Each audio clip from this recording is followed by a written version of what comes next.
Salam Indonesia, Anda menyaksikan berita terkini bersama saya, Made Sukadankarang. Pemirsa, Pemkab Karangasem melalui Dinas Kesehatan belum bisa melaksanakan vaksinasi booster. Hal itu lantaran Karangasem belum mendapat jatah vaksin tersebut.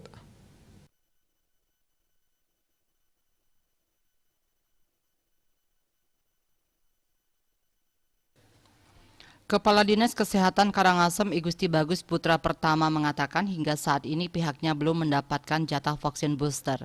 Karena itu vaksinasi booster belum bisa dilakukan. Pihaknya masih melakukan komunikasi dengan pemerintah Provinsi Bali untuk memastikan kapan Karangasem mendapatkan vaksin booster.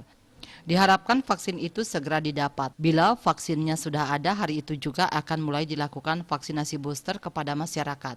Terkait vaksinasi anak usia 6-11 tahun, per Selasa 11 Januari lalu, yang telah divaksinasi COVID-19 mencapai 42.884 anak. Sedangkan sasaran vaksinasi untuk usia 6-11 di Karangasem mencapai 47.902 anak. Masih tersisa sekitar 5.000 anak yang belum divaksin. Diupayakan agar vaksinasi tahap pertama segera tuntas. Eka Parananda, Bali Pos melaporkan.